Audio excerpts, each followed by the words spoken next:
ada yang istirahat tidur. Mana? Lagi begini. Oh iya itu ya. Iya. Katanya mempertahankan. Ternyata iya masih bisa orang beraktivitas buka lahan.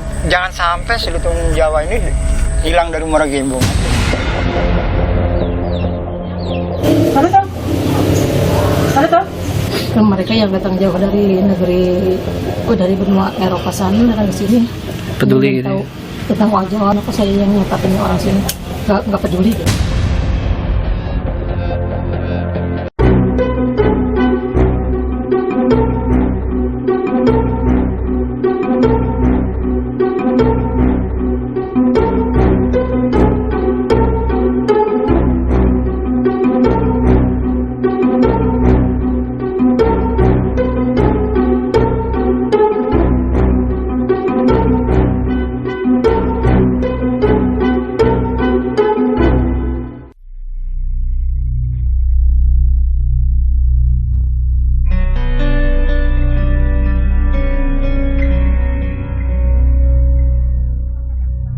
Alam Muara Gembong sedang sakit.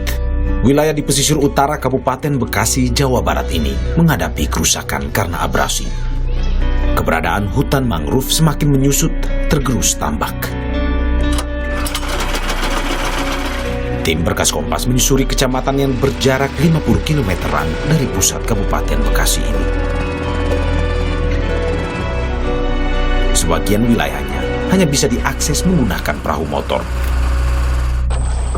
Kami mendatangi hutan mangrove Muara Bendera, hutan mangrove yang tersisa di sisi barat laut Muara Gembong. Hutan mangrove ini menjadi rumah bagi sejumlah satwa endemik, terutama lutung Jawa, hewan yang dikategorikan terancam punah oleh Organisasi Konservasi Alam Internasional. Populasi lutung Jawa di Muara Gembong kian terancam. Jumlahnya kini diperkirakan tak sampai 100 ekor.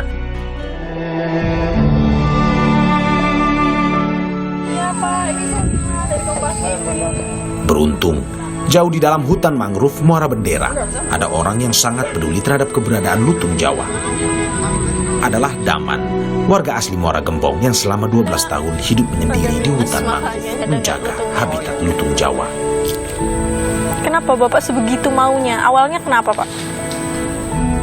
Ya kita, ya terutama jangan sampai si lutung Jawa ini hilang dari Muara Gembong aja. Terutama di kawasan Muara Bendera lah gitu. Kita kan dari kecil kan di sini tinggal. Saya kan dulu kan melihat lutung Jawa itu asal buka belakang rumah langsung kelihatan. Sekarang hutannya nggak ada, makin berkurang. Akhirnya si lutung Jawa kan semakin menjauh. Sejak kecil hidup berdampingan dengan ekosistem mangrove, Daman tak rela jika lutung Jawa punah. Tuh, ada yang istirahat tidur. Mana Di pohon tuh, yang kecil lagi begini. Oh iya itu ya. Iya. Itu Bang, ada. Pria yang tak menamatkan sekolah dasar ini tergerak menjaga habitat lutung Jawa yang tersisa. Dari sini dah. Kalau dibandingkan dulu zaman Pademan kecil, populasi dari lutung Jawanya sendiri seperti apa Pak? Lebih banyak? Lebih banyak dulu lah. Lebih banyak. Kawasannya juga yang nggak ada hutannya gitu. Karena kan kebanyakan dibikin tambak tuh. Jadi hutannya semakin menyusut, akhirnya kan dia tinggal di sini yang masih ada hutannya. Ya ini juga kalau dibuka tambak lagi ya nggak tahu juga lah. Tahun 2010 lalu marak aksi perburuan lutung Jawa. Daman kerap menghadang para pemburu liar. Ia tak gentar berhadapan dengan orang-orang bersenapan. Banyak kepura-puraannya. Saya tanya, kamu mau cari apa? Biawak Bang katanya. Kata dia tuh. Pas kan kebetulan kejadiannya di depan gubuk tuh. Oh depan gubuk Bapak itu ya? Si lutung dan si monyet itu lagi kumpul, lagi istirahat. Si temennya nyamperin saya tuh yang botas. Saya bilang, nyari apa Bang? Nyari biawak katanya. Bang, pas ngeliat lutung sama monyet, kenapa dia bidikan senapan itu ke atas? Kan nggak masuk di akal. Saya bilang di sini nggak ada biawak, saya bilang nggak ada burung. Kok nembaknya itu? Wah, saya bilang kamu bukan nyari biawak, nyari ini. Saya bilang apa? Lutung sama monyet. Saya bilang. Saya pegang tasnya itu ada isinya 1 ekor itu. Ya saya kalau di sini kan udah namanya kawasan udah dilarang semua berburu ya. Jadi saya larang terus, walaupun yang nyari burung apa. Pernah ada bentrok nggak Pak? Ya ada sih selisih antara benturan sedikit-sedikit lah, memang yang ngeyel gitu. Itu kadang-kadang dia debat adu omongan lah gitu. Omongan Iya. gitu ya. 12 tahun lalu, Daman memutuskan tinggal di hutan untuk memudahkan pemantauan. Ia membangun gubuk kecil di tengah hutan. Sejak 5 tahun terakhir, anak dan istri Daman turut serta tinggal di hutan untuk menemani Daman. Ada pramuka kemarin hari Sabtu. Dia mendukung. Bahkan yang ngajak diem di sini dia. Dia juga sama peduli. Peduli sama satwa juga ya. Bahkan kalau ada yang ngambil apa dia tuh marah-marah istri saya itu. Ya itu bahkan ada yang burung hantu ditangkap aja sama warga sekitar. Anak saya bilang, pertama yang lelaki, Pak katanya burung hantu ada yang nangkep Pak di seberang, kawasan seberang tuh namanya Bosru katanya. Terus itu saya bilang apa iya, terus anak saya yang perempuan tuh yang sekolah SD, iya Pak katanya ada. Tapi keterangan Pak Sekdes kemarin katanya itu burung elang laut. Sehari-hari, Daman menghidupi keluarganya dengan menangkap kepiting bakau. Tak sepeser pun uang ia terima dari menjaga habitat satwa. Terus ini penghasilannya per bulan berapa, Pak? Per bulan. Saya nggak per bulan, per hari aja gitu. Oh, per hari aja. Ya per harinya kan kita menjual kadang-kadang 50.000, kadang-kadang dapat 100.000. Bahkan tidak dapat, cuma dapat 1 ekor kita kagak jual. Daman tak pernah mendapatkan edukasi soal konservasi satwa. Ia hanya mempelajari perilaku satwa dari pengamatannya. Ia seringkali kesal, kawasan mangrove yang hanya tersisa sedikit ini masih saja dibabat untuk pembukaan tambak baru. Ia mengeluhkan tak ada sentuhan dari pemerintah setempat untuk pemulihan ekosistem kawasan. Katanya mempertahankan kawasan ini nggak boleh di ini. Tapi ternyata iya masih bisa orang beraktivitas buka lahan, bahkan masih banyak kesitunya juga, masih bisa katanya untuk yang pada memiliki lahan itu untuk dibuka. Dinas Lingkungan Hidup Kabupaten Bekasi mengaku menemui sejumlah kendala dalam menata ekosistem Muara Gembong. Saya kira selain daripada akses ke sana cukup jauh, bahkan di sana juga jalur daripada menuju ke tempat pantai Beting ini pun agak sulit. Nah ini tentu barangkali menjadi satu hambatan buat kami. Tentu kami juga terus sering berkonsultasi dengan unsur Kementerian KLHK, karena memang keterbatasan daripada kewenangan yang ada di DLH Kabupaten Bekasi pun ini tentunya tidak sampai sejauh itu, Mbak. Ngapain? Buat kelantungan di sini, kelantungan atau kemana-mana? Nggak ada yang bilang masa orang gila gitu ya kan? Owa Jawa ada di hutan nggak mungkin mati katanya.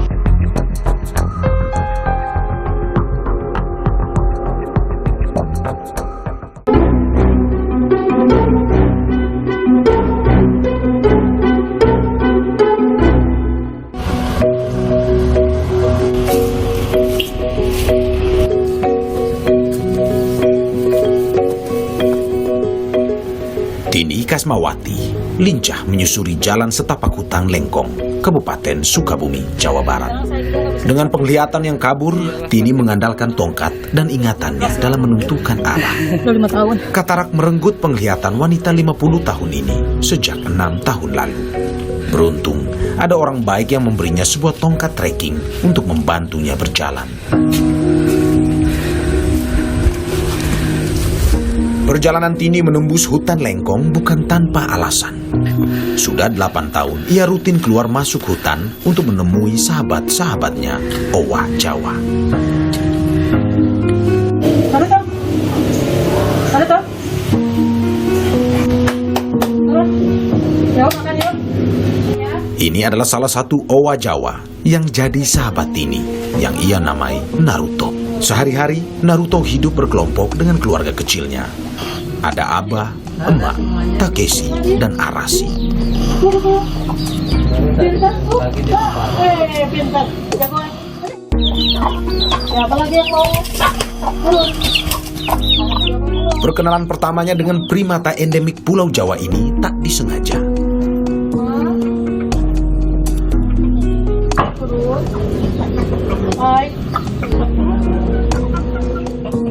Ya, waktu itu ada mahasiswi dari Maastricht University Netherlands yang datang ke sini untuk dia waktu itu mau bikin skripsi dan tentang owa Jawa.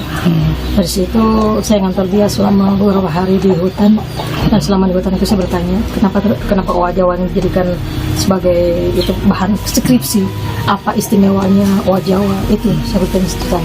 Selama beberapa hari itu saya banyak belajar dan saya banyak berpikir. Dan mereka yang datang jauh dari dari benua Eropa sana datang ke sini peduli gitu. tahu tentang owa Jawa, bagaimana owa Jawa dan seperti apa owa Jawa. Kenapa saya yang nyatakannya orang sini nggak peduli gitu. Saya sering keluar masuk sendiri ke hutan, dan waktu itu saya masih bisa melihat, jadi saya tahu posisi mereka ada di mana, jumlah mereka ada berapa. Waktu itu saya masih bisa melihat dan banyak mempelajari mereka secara otodidak. Kini, Tini tak bisa lagi melihat dengan jelas. Ia merasakan kehadiran satwa yang dilindungi dan terancam punah ini dari suaranya. Ambil 3. 3, oh, yuk, ambil mana? Ngapain yuk? Ngapain? Buat kelantungan di sini, kelantungan atau kemana-mana? Hutan Lengkong yang menjadi habitat owa Jawa terletak di lahan milik Perum Kehutanan Negara atau Perhutani. Menurut pengamatan Tini, ada 40-an ekor owa Jawa yang hidup berkelompok di hutan ini. Karena sumber makanannya di hutan semakin berkurang, mereka seringkali muncul ke permukiman warga. Inilah yang menggerakkan Tini untuk menyediakan buah-buahan bagi mereka di hutan. Tini berharap dengan makanan yang tercukupi, owa Jawa bisa tetap lestari.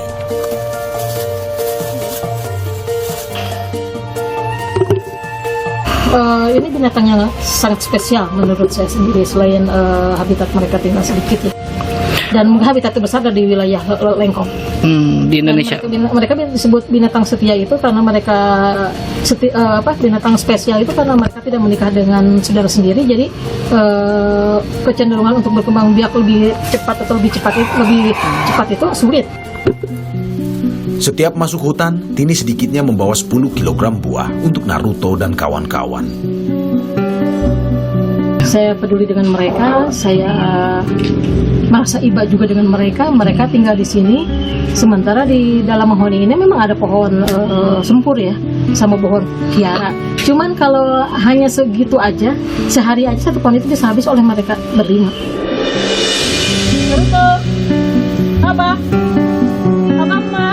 Selain memberi makan, Tini juga memantau keberadaan owa agar terhindar dari perburuan. Naruto.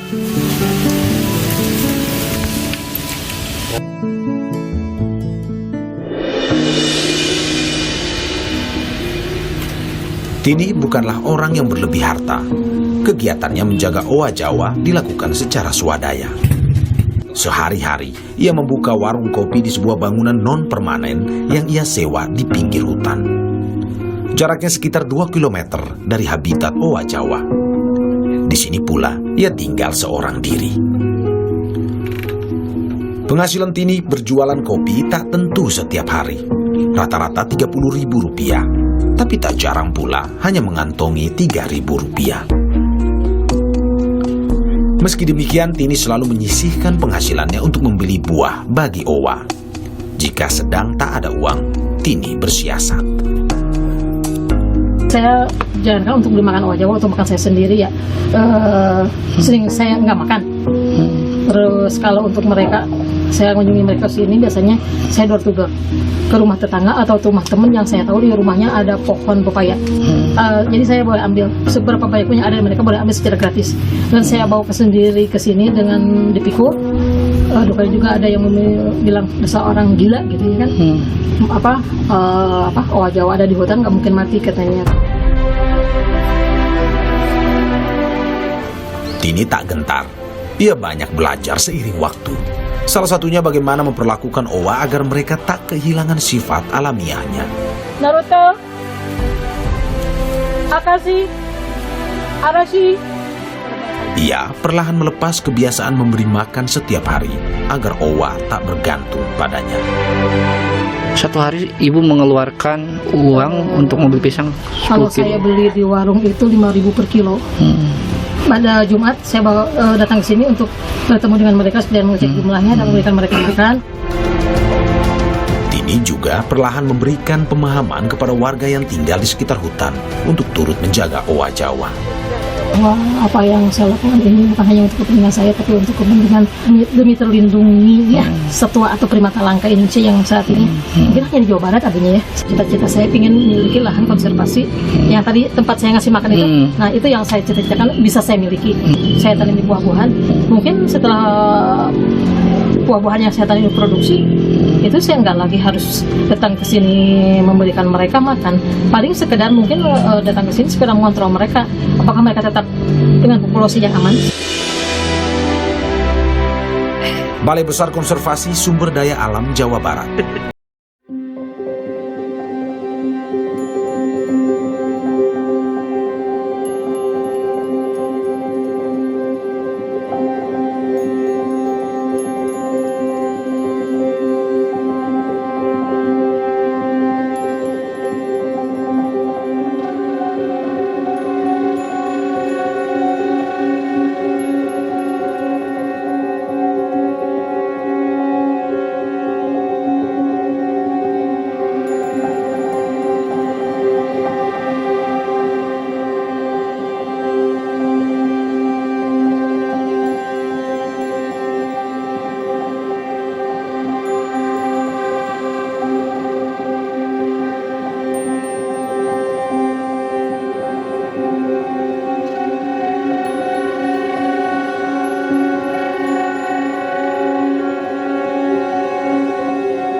Daman dan Tini menjadi contoh para pejuang lingkungan yang berangkat dari kegelisahan melihat kondisi alam.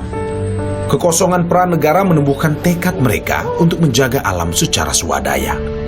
Pakar konservasi alam IPB, Profesor Hadi S. Alikodra, mendorong pemerintah dengan kemampuannya mendukung peran strategis masyarakat menjaga kelestarian alam seperti Daman dan Tini, agar semangat mereka terus terpupuk. Jadi pemerintah mendukung agar supaya masyarakat atau community itu mempunyai peran strategis di dalam mengkonservasikan alam. Karena pemerintah kan terbatas ya, masyarakat banyak sekali. Jadi kalau tadi itu adalah ibu-ibu, sosok masyarakat, maka tentunya pemerintah sangat mendukung gerakan dia. Lalu mungkin akan didekati tuh peranannya gimana, bisa direplikasi tidak, dari hati sendiri atau dari mana kan gitu kan, dengan modal. Saya kira itu mendapatkan dukungan dari pemerintah itu, salah satunya satu. Yang kedua adalah bisa juga melalui kawan-kawan swasta untuk mendukung orang individu, kelompok orang, masyarakat yang melakukan peduli terhadap alam, terhadap spesies, apalagi lutung Jawa. Itu termasuk dilindungi kan? Ekosofi adalah konsep konservasi alam yang didorong oleh Alikodra. Ekosofi adalah pengelolaan alam yang mengusung kearifan lokal agar mudah diterapkan. Konsep ini memadukan dimensi intelektual, spiritual, dan emosional. Gerakan konservasi lokal yang dilakukan pejuang lingkungan seperti Daman dan Tini perlu mendapat sambutan agar berkelanjutan dan menuju arah yang benar. Saya belajar alam, ayat-ayat alam nih ya, hukum alam ya. Lalu kemudian tertib banget nih antara spesies, ekosistem, ekologi, sinar matahari serasa luar biasa. Nah, sehingga muncullah buat saya inilah percontohan. Seperti di sini percontohan bagaimana hutan secara total dia mencerap sinar matahari, diproduksi dengan fotosintesis menjadi oksigen buat kita. Nah, bagus kan? Itu kan dalil ya, hukum. Lalu dari situ saya muncul banyak orang yang rusak.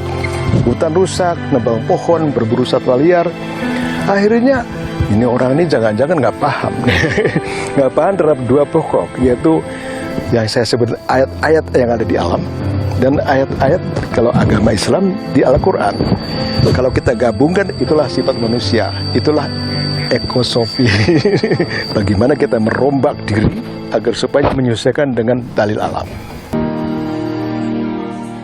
Pemerintah tak punya anggaran khusus untuk merangkul gerakan swadaya seperti yang dilakukan Daman dan Tini. Anugerah Kalpataru sejak tahun 80-an merupakan bentuk penghargaan kepada sosok pejuang lingkungan yang bergerak mandiri. Mungkin Pak Daman dan Bu Tini ini yang belum ada yang mengusulkan, tapi mereka sebenarnya bisa menjadi sosok inspiratif. Dan juga mungkin kalau dibilang sudah setara ya dengan para pejuang Kalpataru. Namun, Kalpataru ini bukanlah program untuk menjaga keberlangsungan gerakan swadaya masyarakat dalam menjaga lingkungan. Penerima Kalpataru mendapatkan uang sebesar 40 juta rupiah sebagai dana replikasi kegiatan. Kami juga memfasilitasi kemitraan para penerima Kalpataru itu dengan perusahaan-perusahaan yang ramah lingkungan. Sehingga ada beberapa yang mereka mau menanam, nah kita merekomendasikan untuk kontak dengan para pejuang-pejuang lingkungan ini. Jadi memang cuma satu kali sih Mbak, tidak kontinu. Karena ketersediaan Daman dan Tini memang tidak berorientasi pada imbalan. Harapan mereka, peran yang lebih besar seharusnya bisa dilakukan demi kelestarian alam di masa depan. Mungkin kalau misalnya di hutan-hutan lain juga seperti yang saya kata tadi, 1 juta pohon produksi yang akan ditebang suatu saat, kalau itu pohon berjangka, yang sisanya yang kita tanam untuk menyimpan kandungan air dan pohon-pohon tanaman buah yang bisa buahnya dimakan oleh satwa yang ada di hutan bersangkutan, itu kan sangat membantu.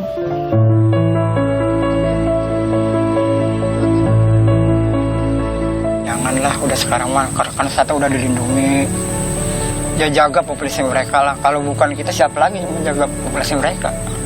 Ya untuk masa depan anak cucu kita lah. Nanti jangan sampai si lutung Jawa ini tinggal nama doang.